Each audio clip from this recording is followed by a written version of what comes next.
Hello student, welcome to your army coaching classes. आज हम बात करने वाले हैं टेंस के बारे में, जो लोगों के लिए बहुत ही बड़ा टेंशन वाला टॉपिक होता है, क्योंकि इसका नाम ही होता है टेंस। और ये जल्दी किसी को आता नहीं है सही से, और इसी के लिए लोगों को टेंशन हो जाता है। तो आज हम इस टेंस के टेंशन को जल्दी से दूर कर देंगे और आप सभी लोगों को एक सही तरीके से टेंस बनाना सिखा देंगे, जिसके लिए आप हमारे सबसे पहले चैनल को सब्सक्राइब करें, लाइक करें, शेयर करें, जिससे आपको थोड़ा सा और टेंशन कम मिलना चालू हो जाए। ठीक है, तो सबसे पहले हम बात करते हैं टेंस। टेंस होता क्या है? अब टेंस देखिए, हम जो भी काम करते हैं बिना समय का तो काम नहीं करते। किसी न किसी हम समय काम करते हैं, और किसी समय हम काम करने वाले होते हैं, और किसी समय हम काम को कर चुके होते हैं।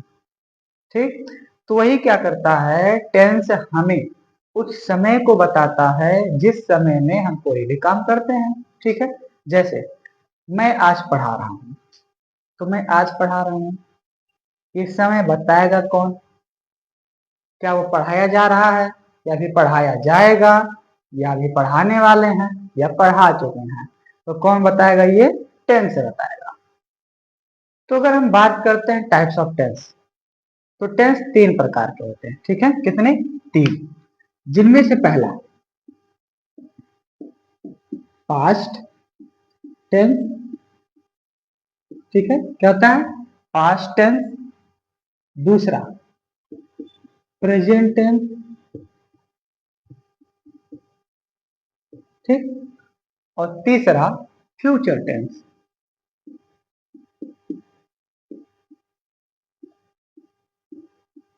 ठीक है, ये तीन प्रकार के टेंस होते हैं।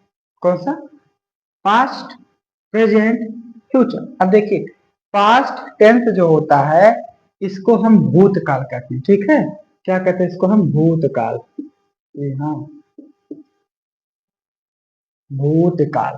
ठीक, अब प्रेजेंट, इसे हम कहते हैं वर्तमान काल। और फ्यूचर यानी कि भविष्य काल।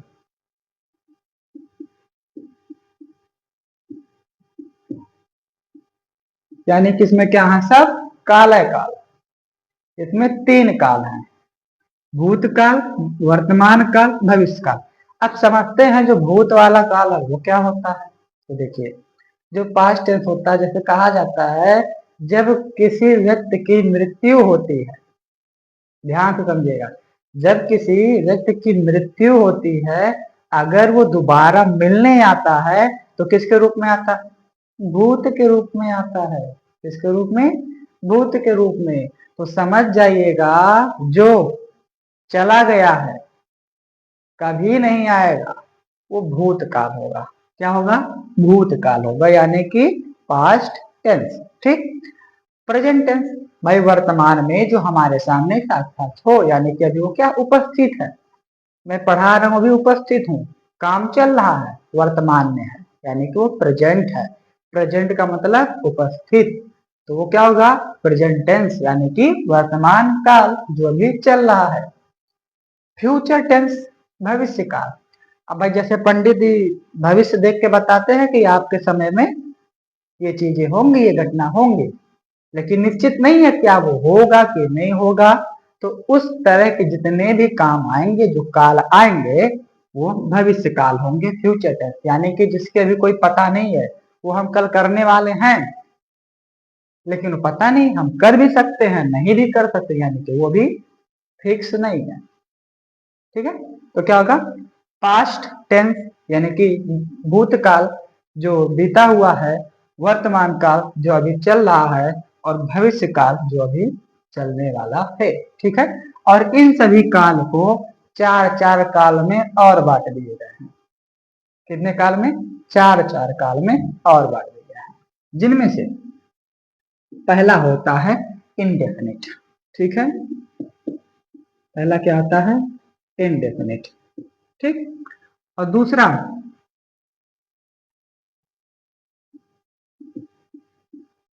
होता है कंटिन्यूअस।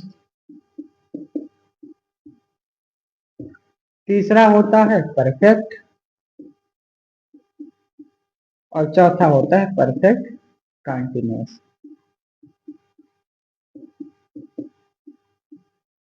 साथ में लिखते चलिएगा आप लोग और समझते भी चलिएगा, नोट्स भी प्रिपेयर करते चलिएगा, जिससे आपको अच्छे से समझ में आ जाए, समझने में दिक्कत ना हो। ठीक है, तो इन तीनों को चार चार कैटेगरी में और क्लासिफाई कर दिए हैं।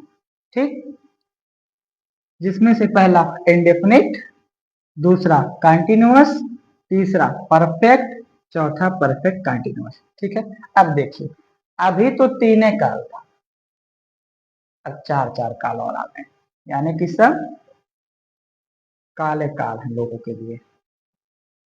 लेकिन इस काल को हम कला में बदल देंगे। क्या करेंगे? कला में बदल देंगे।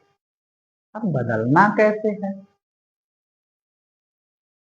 इस काल को कला में कैसे बदलना है? हम बनाएंगे कैसे, सीखेंगे कैसे? रूल देखें तो ये चारों रूल है ही। अब चार को तीन से गुणा कर लीजिए, यानी कि पूरे कितने हो गए? 12 टेंस। कितने हो गए? 12 टेंस। देखिए, अब इन 12 टेंस में आपको चार चार नियम भी पढ़ने हैं। कितने? चार चार नियम, एक में से चार चार नियम। अब सोचिए, 12 चौक 48, 12 चौक 48 रूल्स हमको क्या करने हैं? पढ़ने हैं और याद करने हैं और लिखने भी हैं। टेंशन है कि नहीं? बहुत बड़ा टेंशन। अभी तक तो सब लोग एक एक चैप्टर में एक एक, दो दो, तीन तीन, चार चार टॉपिक पढ़ते आ रहे थे, लेकिन अब एक चैप्टर में हम इतने सारे टॉपिक को कवर करने वाले हैं। लेकिन टेंशन नहीं लेना है, टेंशन देना है। हम आपको सिखाएंगे कि ये 48 रूल को हम कैसे याद करेंगे। ठीक है, जिसके लिए आप भाई लाइक करेंगे तभी मजा आएगा पढ़ाने में। तो चलिए, आप लोग देर ना करते हुए लाइक कर दीजिए, और सब्सक्राइब ना किए हो तो सब्सक्राइब भी कर दीजिए। ठीक, तो सबसे पहले हम बात करेंगे कि अगर ये चारों पास्ट टेंस में आते हैं तो क्या होगा? Past indefinite tense. क्या होगा? पास्ट इंडेफिनिट टेंस, फिर past continuous tense, past perfect tense, past perfect continuous tense. ठीक है, ये हो जाएंगे पास्ट के चार। फिर प्रेजेंट के हो जाएंगे present indefinite tense, present continuous tense, present perfect tense और प्रेजेंट परफेक्ट कंटिन्यूअस टेंस। ठीक, फ्यूचर में future indefinite tense, future continuous tense, future perfect tense और फ्यूचर परफेक्ट कंटिन्यूअस टेंस। ठीक है, तो इस प्रकार से पूरे 12 टेंस। कितने टेंस? 12 टेंस, जिनमें से हम सबसे पहले क्या सीखेंगे? Present indefinite tense. ठीक, क्या सीखेंगे सबसे पहले हम लोग?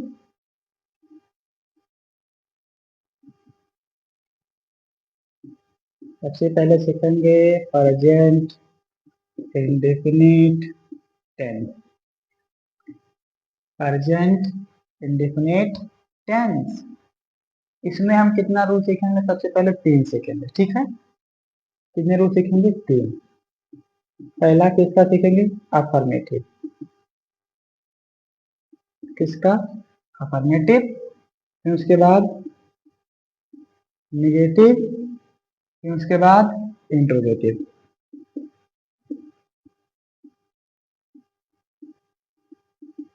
ठीक है, सबसे पहले हम रूल देखते हैं।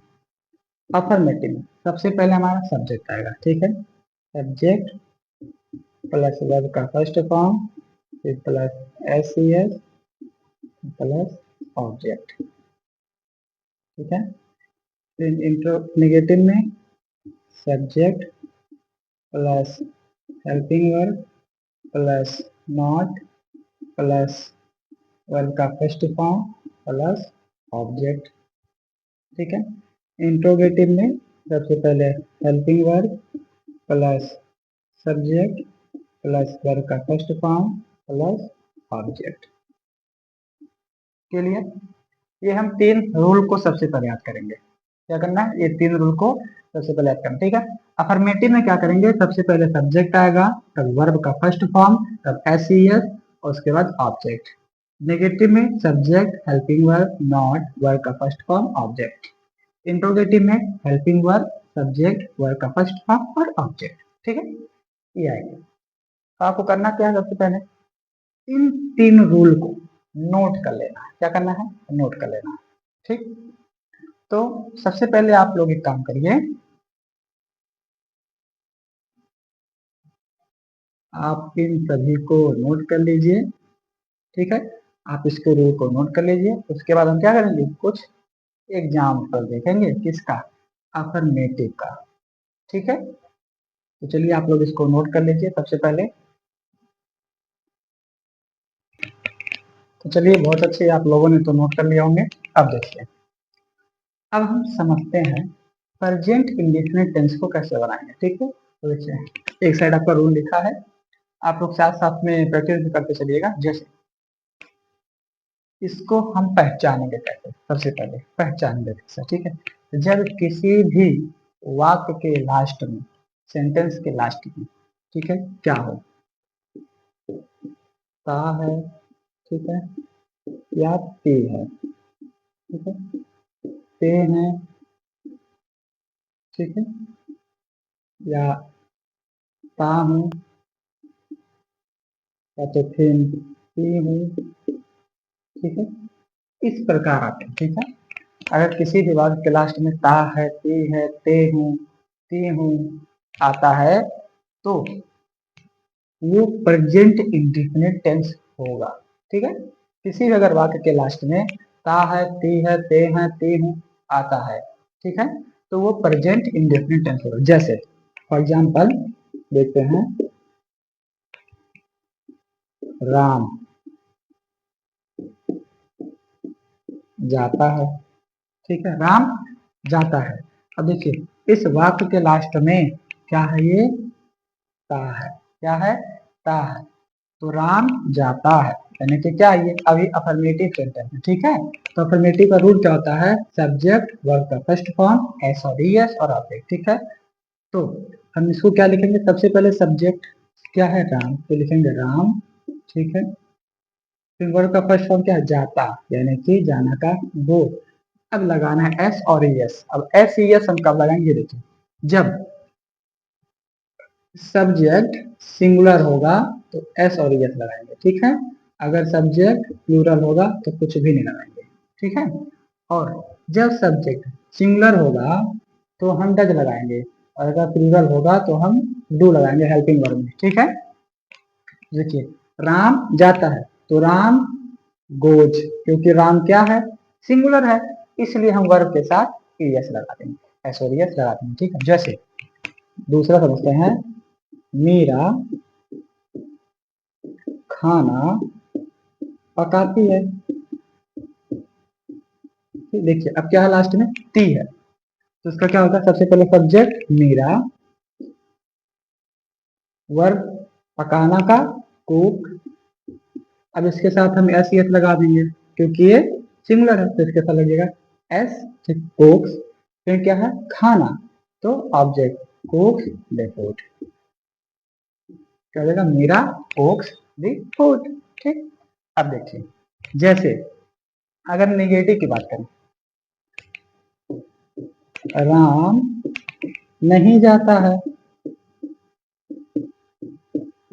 राम नहीं जाता है, तो नॉट में क्या होगा, सबसे पहले करता, तो कौन है, राम।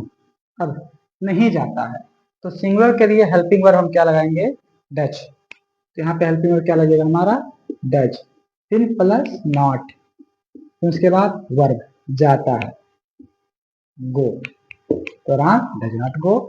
ठीक, जैसे मीरा खाना नहीं पकाती है, देखिए मीरा खाना नहीं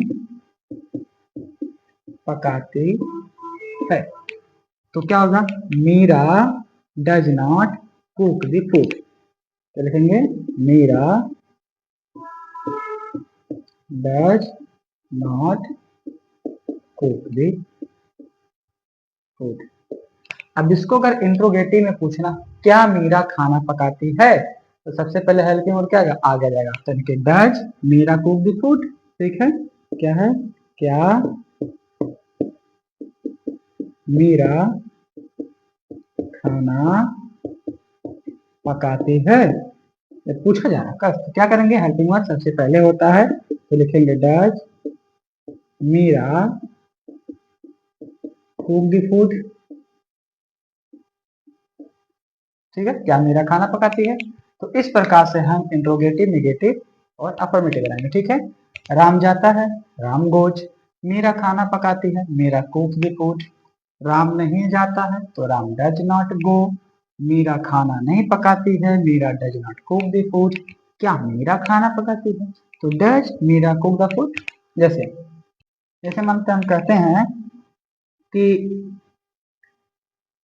राम और श्याम नहीं पढ़ते हैं। देखिएगा छठवां, राम और श्याम नहीं पढ़ते हैं। ठीक है, निगेटिव में है, लेकिन यहाँ पे क्या है, कर्ता प्लूरल है, तो लिखेंगे राम एंड श्याम। अब यहाँ पे डज नहीं लगाएंगे क्योंकि ये कर्ता दो लोग हैं, यानी कि प्लूरल है, तो हम डू लगाएंगे, डू नॉट रीड।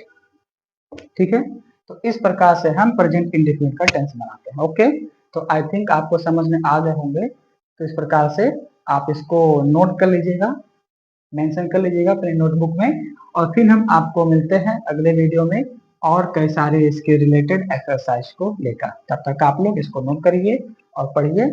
ठीक, तो चलिए आज के लिए इतना ही, फिर मिलते हैं नेक्स्ट क्लास में। Bye bye.